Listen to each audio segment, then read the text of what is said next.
Il existe peu de décisions militaires capables de provoquer un malaise immédiat chez un historien sérieux. Concevoir, au cœur de la guerre froide, un char allemand plus faiblement blindé qu'une machine de 1943 en fait partie. Pourtant, ce n'est ni une rumeur, ni une exagération, ni une provocation médiatique. C'est un fait officiel, consigné noir sur blanc dans les exigences de l'armée ouest-allemande. Au moment même où l'Europe se préparait à affronter les plus puissantes forces blindées soviétiques, l'Allemagne décida de construire un char volontairement vulnérable. Ce choix porta un nom, Léopard 1. Pour comprendre comment une telle idée a pu voir le jour, il faut revenir à un continent encore traumatisé. En 1945, l'Allemagne n'était plus qu'un champ de ruines. Ses villes étaient détruites, son industrie démantelée, ses ingénieurs dispersés ou surveillés, et toute production militaire strictement interdite. Pendant plusieurs années, la question d'un réarmement allemand ne se posait même pas. Elle était politiquement toxique et moralement inacceptable. L'Europe voulait oublier les chars allemands, pas en voir renaître de nouveaux. Mais le monde changea plus vite que prévu. Dès la fin des années 40, l'équilibre fragile de l'après-guerre se fissura. Les anciens alliés commencèrent à se regarder avec suspicion. L'Union soviétique consolidait son influence à l'Est, tandis que les États occidentaux réalisaient peu à peu qu'un nouveau conflit devenait imaginable. Le discours de Fulton de Winston Churchill ne fut pas un simple avertissement symbolique. Il marquait le début d'une nouvelle ère, dominée par la peur, la dissuasion et la course aux armements. L'Europe se transforma progressivement en ligne de front. À l'Est, les armées soviétiques alignaient des milliers de chars, produits en série, robustes, simples et conçus pour avancer sans s'arrêter. À l'Ouest, la situation était bien différente. Les pays européens n'avaient ni la capacité industrielle, ni l'unité stratégique pour répondre à cette menace. Les blindés américains présents sur le continent commençaient déjà à accuser leur âge.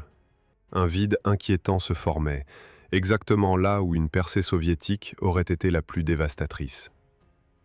La création de la République fédérale d'Allemagne changea brutalement la donne. Placée au cœur de cette Europe divisée, l'Allemagne de l'Ouest devint à la fois un bouclier et une cible. La naissance de la Bundeswehr posa une question aussi simple que terrifiante.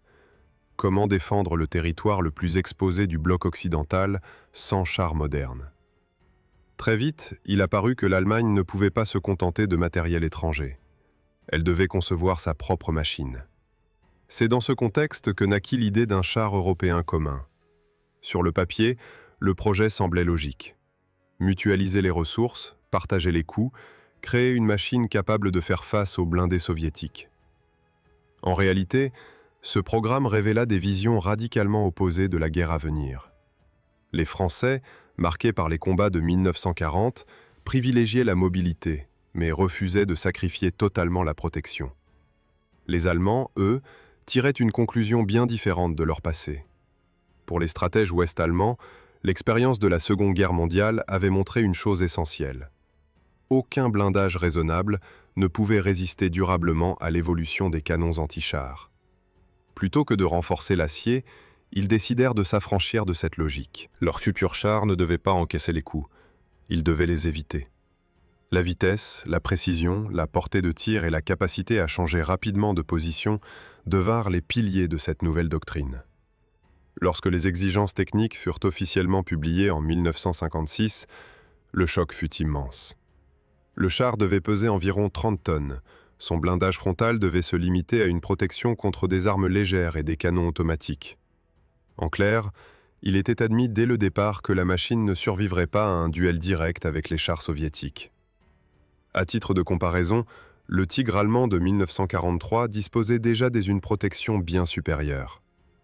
Plus d'une décennie plus tard, l'Allemagne acceptait consciemment de faire moins. Ce choix n'était pas dicté par la faiblesse industrielle, il était idéologique. Les généraux allemands misaient sur un scénario précis, détecter l'ennemi avant d'être repéré, ouvrir le feu à longue distance, puis se déplacer immédiatement. Le char devenait un chasseur, pas une forteresse. Cette logique séduisit une partie des planificateurs occidentaux, car elle semblait compatible avec la guerre nucléaire, où la survie dépendait autant de la mobilité que de la résistance. Pourtant, ce pari portait en lui une fragilité évidente. Il reposait sur l'idée que la guerre suivrait les règles établies dans les états-majors. Or, l'histoire a rarement respecté les doctrines théoriques. Malgré cela, le programme fut lancé. Les Français finirent par s'en retirer pour développer leurs propres chars. Les Italiens suivirent. L'Allemagne se retrouva seule face à son concept audacieux, enfermée dans une logique dont elle ne pouvait plus s'échapper. Ainsi débuta réellement l'histoire du Léopard 1. Une machine née non pas d'une supériorité technique, mais d'un calcul froid, risqué et profondément controversé. Un char conçu pour survivre sans blindage, au cœur même de la zone la plus dangereuse de la planète. À partir du moment où le concept fut figé, la théorie entra dans une phase bien plus dangereuse, celle où les idées doivent survivre au contact de l'acier, des moteurs et des terrains d'essai. La Bundeswehr ne cherchait plus à débattre. Elle voulait voir rouler des chars réels, pas des schémas prometteurs. 3 industriels allemands furent donc officiellement chargés de transformer cette doctrine radicale en machines concrètes, capables de répondre à une menace soviétique qui, elle, n'attendait pas. Le premier concurrent, Porsche, n'abordait pas ce programme comme un simple retour industriel. Pour ses ingénieurs, c'était une forme de rédemption technique. Pendant la guerre, l'entreprise avait souvent proposé des solutions audacieuses, parfois trop complexes pour être produites à grande échelle. Cette fois, l'objectif était différent. Il fallait démontrer que l'innovation pouvait servir la fiabilité et non la compromettre. Le projet Porsche adopta une architecture classique, presque rassurante, comme pour éviter toute accusation d'extravagance. Rheinmetall, de son côté, voyait ce futur char comme une plateforme destinée avant tout à magnifier son artillerie. Le blindage étant volontairement limité, la supériorité devait venir de la portée, de la précision et de la cadence de tir. Pour ces ingénieurs, la mobilité n'était pas une fin en soi, mais un moyen de repositionner rapidement une arme capable de frapper avant d'être menacée. Leur proposition misait sur des solutions techniques modernes, parfois plus délicates à entretenir, mais censées offrir un avantage tactique clair. Le troisième acteur, Borgward, introduisit une rupture brutale dans ce paysage déjà tendu. Son projet ne ressemblait à rien de connu. Là où Porsche et Rheinmetall cherchaient à rassurer l'armée, Borgward tenta de la surprendre. Le char proposé abandonnait certaines conventions fondamentales, expérimentait des solutions hybrides et promettait une polyvalence presque irréaliste. Sur le papier, cette machine semblait capable de redéfinir le combat blindé. En réalité, elle inquiétait profondément les officiers chargés de l'évaluation. Les premières réunions techniques révélèrent un malaise grandissant. Les militaires comprenaient vite que le projet Borgward, aussi fascinant soit-il, exigeait un niveau de maintenance, de formation et de fiabilité que la Bundeswehr ne pouvait se permettre. Dans une armée encore en construction, chaque panne, chaque complication logistique devenait un risque stratégique. L'Allemagne ne cherchait pas un char révolutionnaire, elle cherchait une assurance minimale de survie face à un ennemi numériquement supérieur. Lorsque la décision tomba, elle fut sans appel. Borgward fut écarté du programme. Officiellement, le projet était jugé trop complexe et trop risqué. Officieusement, il représentait une vision du futur incompatible avec l'urgence de la situation. Cette exclusion eut des conséquences immédiates. Privée de ce contrat vital, l'entreprise entra dans une spirale financière irréversible et disparut peu après, emportant avec elle un pan entier de l'audace technologique allemande. Restèrent donc 2 visions du Léopard 1, toutes 2 issues d'une lecture prudente mais déterminée de la doctrine imposée. Porsche et Rheinmetall reçurent l'ordre de produire des prototypes fonctionnels dans des délais stricts. Il ne s'agissait plus de convaincre par des promesses, mais par des résultats mesurables. Accélération, tenue de route, fiabilité mécanique, ergonomie de l'équipage, tout devait être testé, comparé et jugé sans indulgence. Lorsque les premiers prototypes prirent enfin la piste, une vérité dérangeante s'imposa rapidement. La légèreté rêvée se heurtait aux exigences du réel. Chaque système ajouté, chaque renforcement structurel, chaque dispositif de protection contre les effets nucléaires alourdissait la machine. Le chiffre symbolique des 30 tonnes s'éloignait inexorablement. Les ingénieurs comprenaient qu'ils avaient sous-estimé le prix à payer pour transformer une idée en char opérationnel. Un autre problème apparut presque simultanément. Le canon, initialement prévu, pourtant jugé suffisant quelques années plus tôt, commençait déjà à paraître limité face aux évolutions rapides des blindés soviétiques. Les rapports de renseignement indiquaient des améliorations constantes de la protection adverse, rendant obsolète toute arme incapable de garantir une perforation à longue distance. Le Léopard 1 risquait de devenir rapide, précis, mais impuissant. Ce constat força les décideurs à regarder au-delà des frontières allemandes. Les Britanniques disposaient alors d'un canon considéré comme l'un des meilleurs du monde occidental. Plus long, plus puissant, plus précis, il incarnait exactement ce que la doctrine allemande exigeait pour compenser la faiblesse du blindage. L'adoption de cette arme impliquait cependant des modifications importantes de la tourelle, de l'équilibre général et de la chaîne logistique. Ce choix marquait un tournant silencieux. Le Léopard 1 cessait d'être un simple projet national pour devenir une synthèse des compromis de la guerre froide occidentale.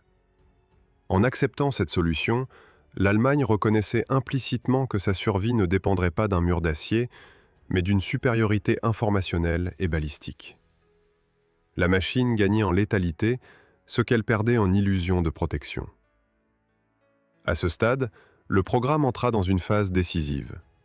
Les essais comparatifs allaient déterminer non seulement quel prototype serait retenu, mais aussi si cette doctrine radicale pouvait réellement fonctionner hors des tableaux théoriques.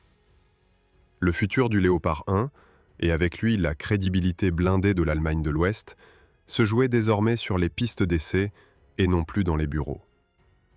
Le verdict final ne se joua pas en une journée spectaculaire, mais à travers une succession d'essais méthodiques où chaque défaut, même mineur, prenait une importance démesurée. Les deux candidats survivants furent poussés jusqu'à leurs limites, non pas pour démontrer une supériorité abstraite, mais pour révéler lequel pouvait encaisser la réalité quotidienne d'une armée de conscrits, d'un entretien imparfait et d'un terrain européen imprévisible. Dans cette phase, la fiabilité devint une arme silencieuse. Très vite, une différence se dessina. Les solutions plus sophistiquées séduisaient sur le papier, mais elles exigeaient une rigueur logistique que la Bundeswehr n'avait pas encore totalement acquise. À l'inverse, l'approche plus sobre montrait une constance rassurante. Les mécaniciens rapportaient moins d'incidents, les équipages s'adaptaient plus vite et les temps d'immobilisation restaient contenus. À mesure que les kilomètres s'accumulaient, la balance penchait, presque malgré elle. La question de l'armement, elle, ne laissait aucune place au compromis. Le nouveau canon imposait une refonte de la tourelle, une redistribution des masses et un travail fin sur l'ergonomie interne.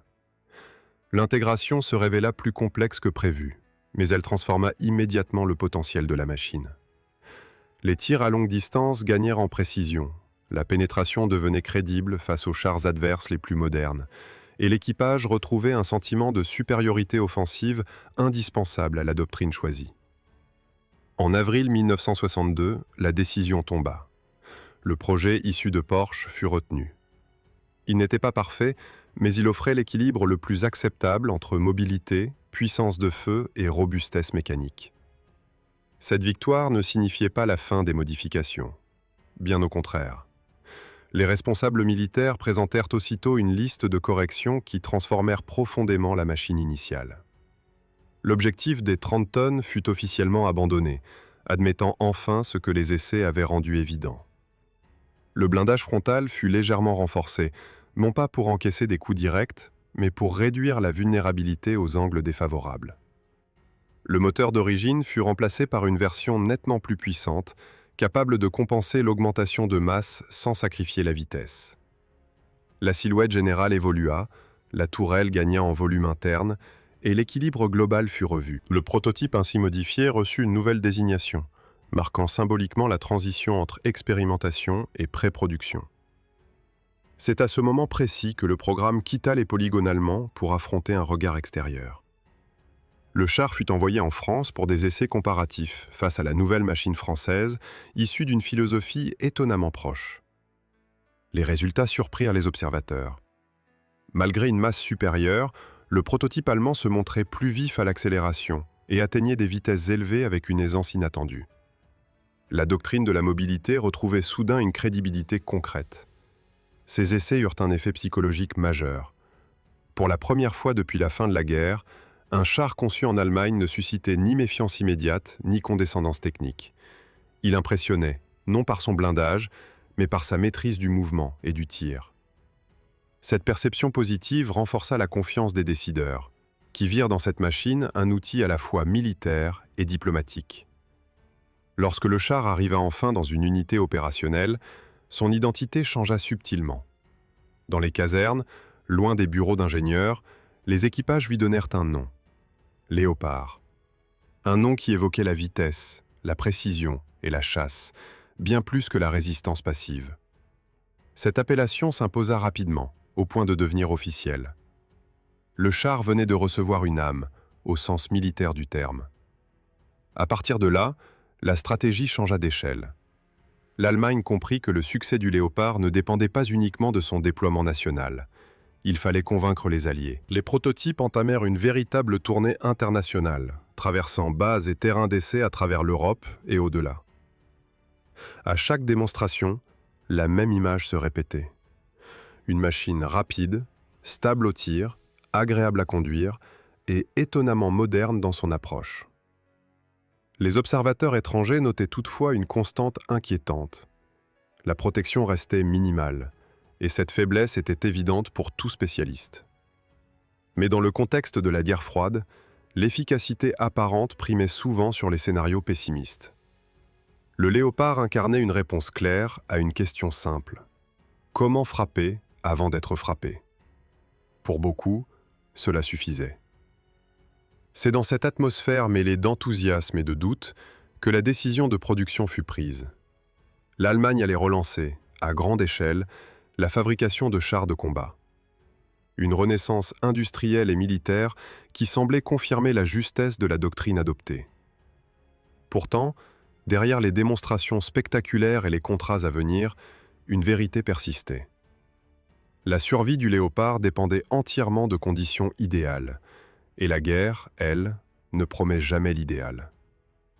Lorsque la production en série fut lancée, le Léopard 1 cessa d'être une promesse pour devenir un fait industriel.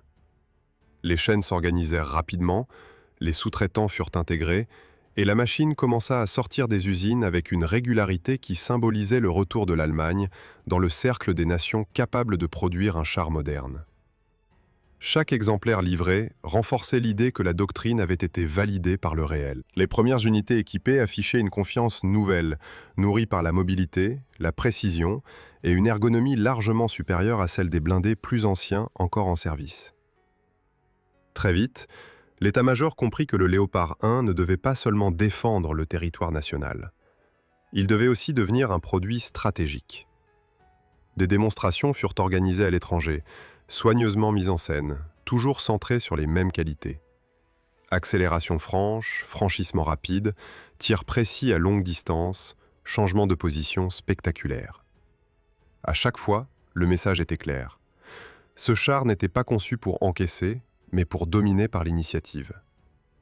Et ce discours trouva un écho favorable dans de nombreux pays de l'Alliance. Les commandes arrivèrent progressivement.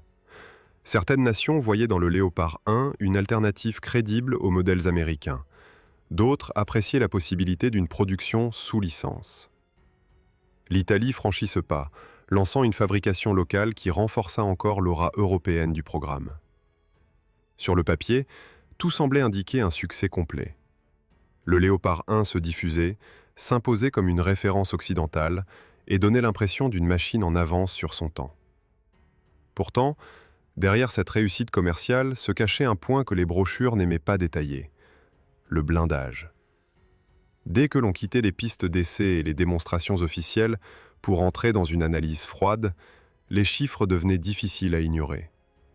La structure du char reposait sur une caisse soudée, dont la protection restait étonnamment modeste pour une machine des années 60. La partie frontale supérieure offrait une épaisseur limitée, inclinée pour améliorer l'efficacité balistique, mais insuffisante face aux canons modernes. La partie inférieure, encore plus fine, exposait dangereusement l'équipage lors des combats rapprochés. Les flancs constituaient un autre point critique. Leur faible épaisseur ne permettait aucune illusion de résistance face à des projectiles anti-chars, même anciens. Dans un affrontement latéral, le Léopard 1 ne pouvait espérer survivre que par la chance ou par l'absence de riposte ennemie. La protection du toit, pensée pour limiter le poids, laissait également peu de marge face aux menaces velues d'angles élevés, de plus en plus présentes dans les scénarios modernes. La tourelle ne compensait pas réellement ses faiblesses. Bien que son masque de canon fût relativement épais, offrant une zone localement plus résistante, cette protection ne concernait qu'une surface réduite.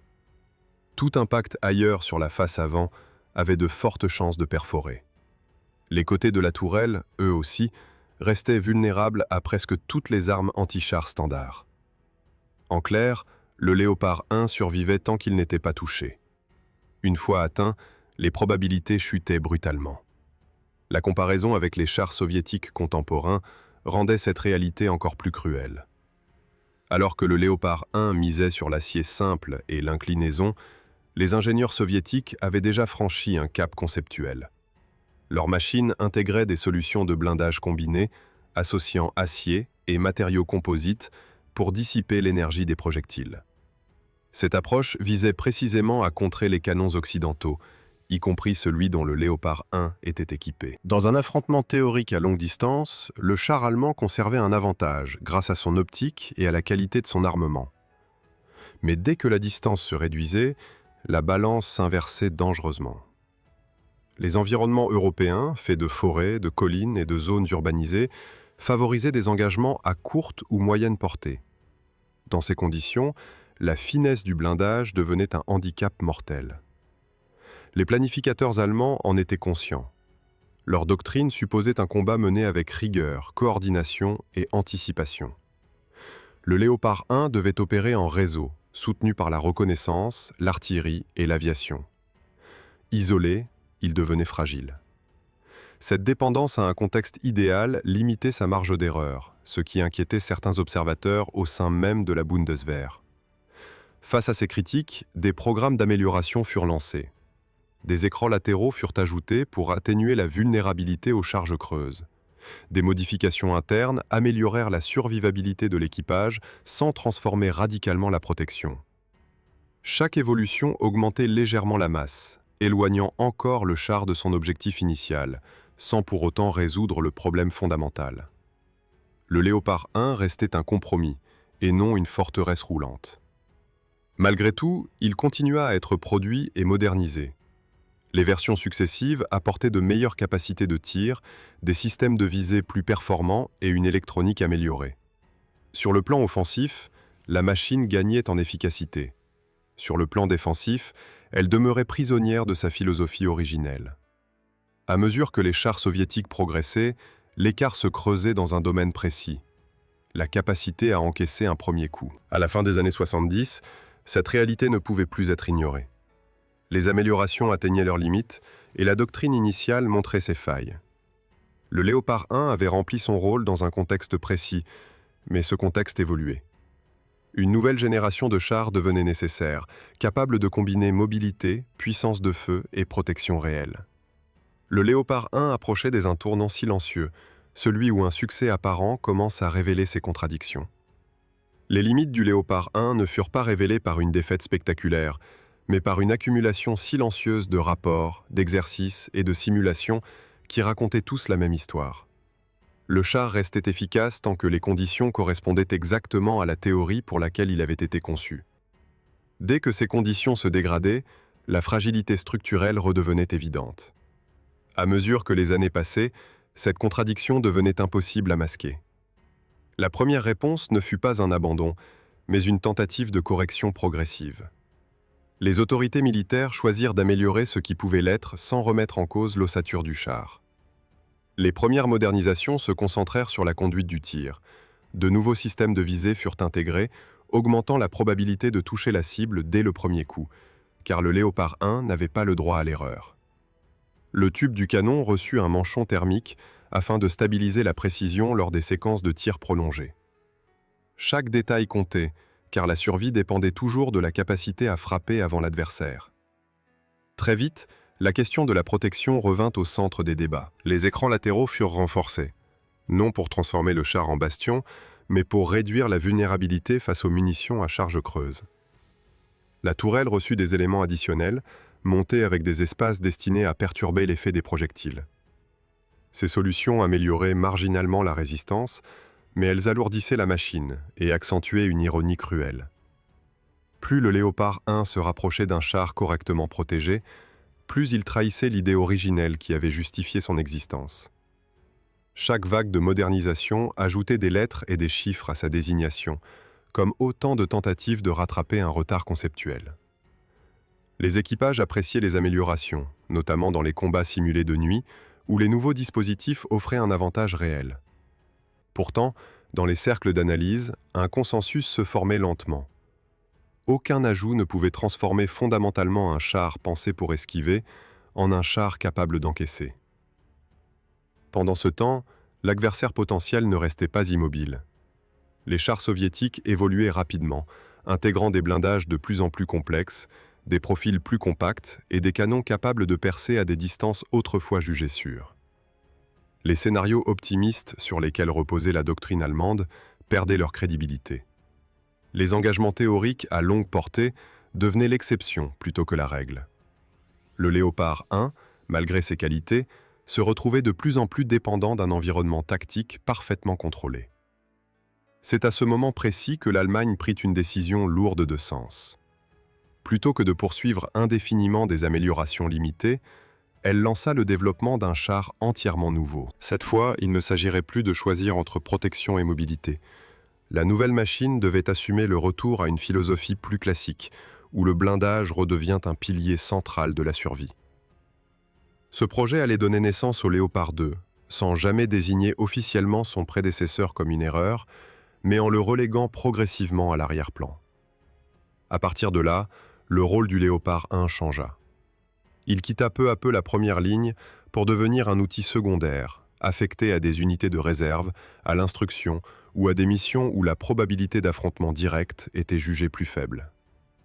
Sur le marché international, il continua cependant à séduire. De nombreux pays voyaient en lui une plateforme fiable, facile à entretenir et suffisamment puissante pour des besoins régionaux. Le char se dispersa ainsi sur plusieurs continents, adoptant des configurations adaptées à des climats et des doctrines très différents. Malgré cette diffusion mondiale, une chose resta inchangée. Le Léopard 1 ne connut jamais l'épreuve décisive pour laquelle il avait été conçu. Il passa l'essentiel de sa carrière à attendre un conflit majeur qui ne vint jamais.